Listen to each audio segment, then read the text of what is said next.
Right, thank you for watching February's edition of WWE Talk. Now, there was a lot that happened over this past month and in the build-up to WrestleMania, so yeah, I'm going to crack straight on with it.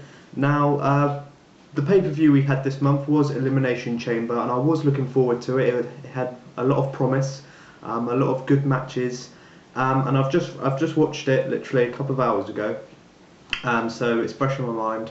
I don't think it lived up to what I wanted it to. I don't think it was the best pay-per-view, and I don't think it lived up to the hype, and it could have been much better. So I won't really detail every match because you've probably seen it, so there's not really much point in me going through every match. But the winners were Del Rio against Big Show, which was no surprise. We knew Del Rio was going to retain. Cesaro won by DQ because The Miz inadvertently gave Cesaro a low blow or something like that. I'm quite enjoying their little feud, actually. I quite like The Miz, The Miz's attitude nowadays. I know he's turned face, but I think he works well as a face, and I think him and Cesaro are actually pulling off quite a good mid-card feud. So yeah, I'm quite enjoying that. Big surprise for me was Jack Swagger winning the Elimination Chamber. Now, I know that I'll talk about Swagger later on, but I wasn't expecting that because of the other people that were in the chamber. My pick for it was Mark Henry, because I was convinced that they were going to give Mark Henry another kind of monster heel title run in the main event scene of SmackDown. But that wasn't the case. Swagger pulled off the win, and I'll talk more about him later on. Surprisingly as well, the Shield beat the team of Cena, Sheamus and Ryback, which I was very shocked at because I didn't think they were going to let Cena lose on the pay-per-view before WrestleMania, because it's going to kind of lose him some momentum if he's losing. I know he didn't get pinned. It was Sheamus. Not Sheamus. It was Ryback who got pinned. But still, it's a loss on Cena's name, and I didn't think they were going to do that leading into a potential match with The Rock at WrestleMania. But again, I'll move on to that point in a bit. And of course, The Rock beat CM Punk. Again, it wasn't without its kind of craziness towards the end of the match. It really annoys me how they can't do a clean match, because when WWE do clean matches in pay-per-views, it works well and people enjoy the match. When they start messing up the ending by getting people involved and referees getting knocked out the ring and everything like that, it just messes it up and it's not as exciting. A great example is CM Punk versus John Cena at the Chicago Money in the Bank in 2011. That was an outstanding match. CM Punk got the clean win, and people love that match still to this day. So it does work, and I think ever since The Rock's been back, there's always been these mess-ups towards the end of the matches and everything, apart from WrestleMania last year and everything. And I want to see The Rock involved in a clean match. It's not too much to ask for, really. So yeah, it is quite bugging me how they're treating these matches which are involving The Rock. So yeah, to move away from that, I did think it was an enjoyable pay-per-view, but not as good as I expected. So to move on to the whole feud between The Rock, CM Punk and John Cena. Now the trio became sort of feuding in the latest Raw we've seen. We knew Rock and CM Punk were feuding, but Cena's been chucked in because obviously he won the Royal Rumble and he said he was going to face the champion, and that of course is The Rock. But I can see this being turned into a triple threat match. They are hinting towards it, and I think that's a better idea than having The Rock and Cena have another match at WrestleMania, because if it is The Rock versus John Cena again, I'm going to feel very cheated, because they were advertised in last year's match as once in a lifetime, a match you'll never see again. I've even bought the Blu-ray kind of box set of the whole feud, saying, and it was called Once in a Lifetime and everything like that. And if they're just going the very next year as well, it's not like they even waited a while. They're thinking, right, The Rock and John Cena brought in loads of money, how can we do that again? I know, let's have the exact same main event again, but this time for the title. And we know that John Cena's going to win it because The Rock's on a part-time contract and he's not going to stay past WrestleMania. So I am going to be very annoyed if it's The Rock versus John Cena again. But like I say, I'm hoping that it's involving CM Punk now, so we get either CM Punk or Cena winning. But it's probably going to be Cena, because he hasn't had the title for a while now, and it's Super Cena, and we need obviously it's going to happen, isn't it? Cena's going to come back up to their champion status soon. We've had a good time off without him in the main event scene, but as usual, WWE are going to stick him back up there.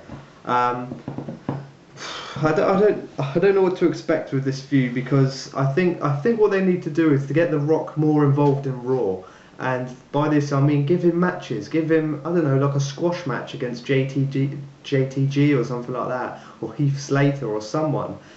Saving The Rock for a pay-per-view every time is getting really boring now, and it's losing momentum in feuds. The CM Punk and The Rock feud could have been much better if The Rock was actively involved in WWE more than coming out and saying the same kind of speeches that he does every week. I know they're very entertaining, and I'm a massive Rock fan, but they are getting bored.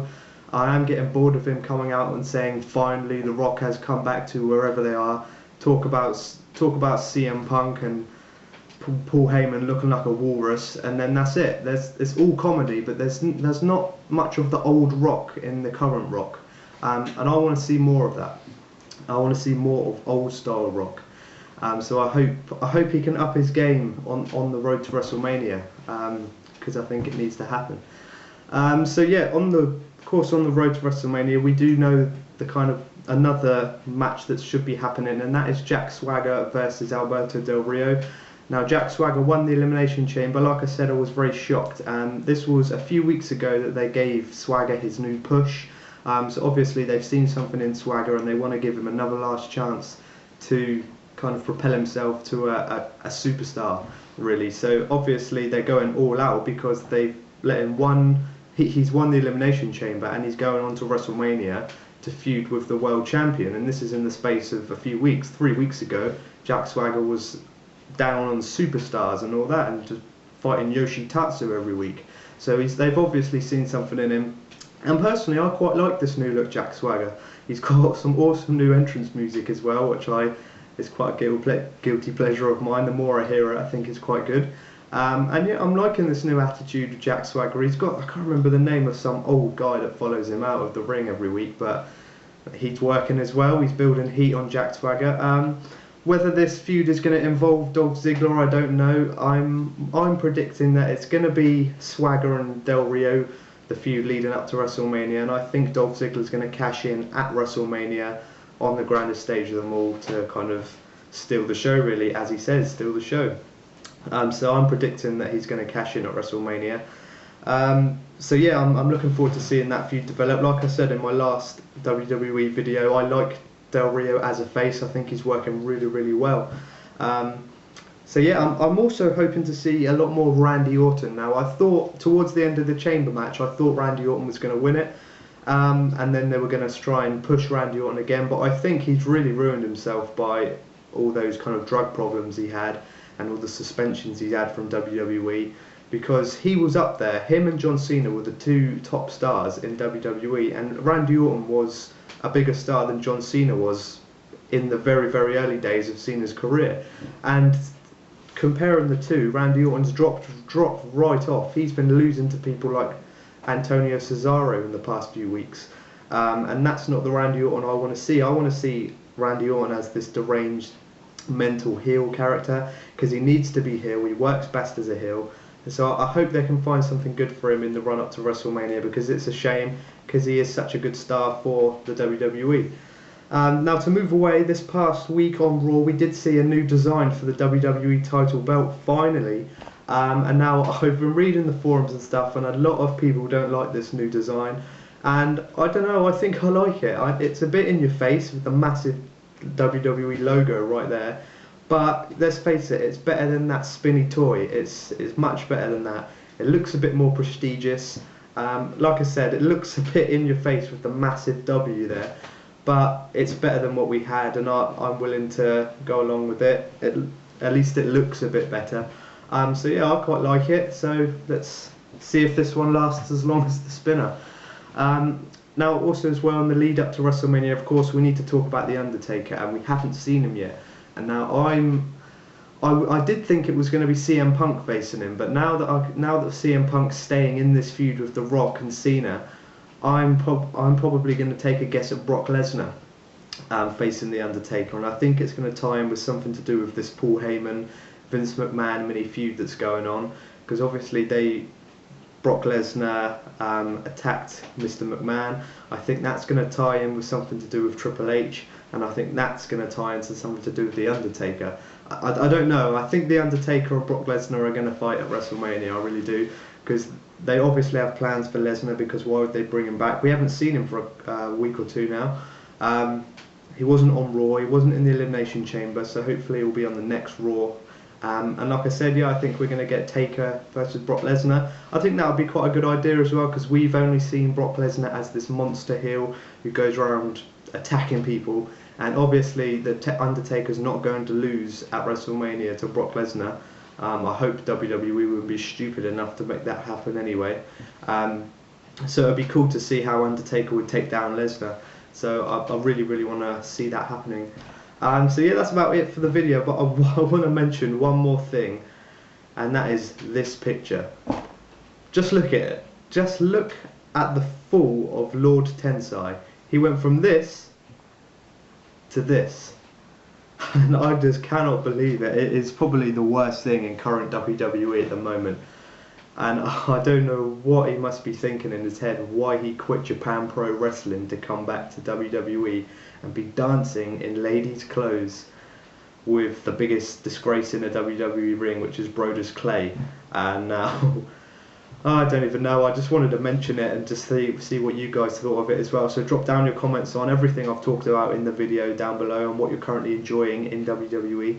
Also, tell me what your predictions for Undertaker at WrestleMania as well, because like I said, my guess is Brock Lesnar, and there's nothing in concrete yet. So drop your comments down below on what you think is going to happen in the build-up to WrestleMania. So yeah, thanks for watching this month's edition of WWE Talk, and I will see you on my next video. Thank you.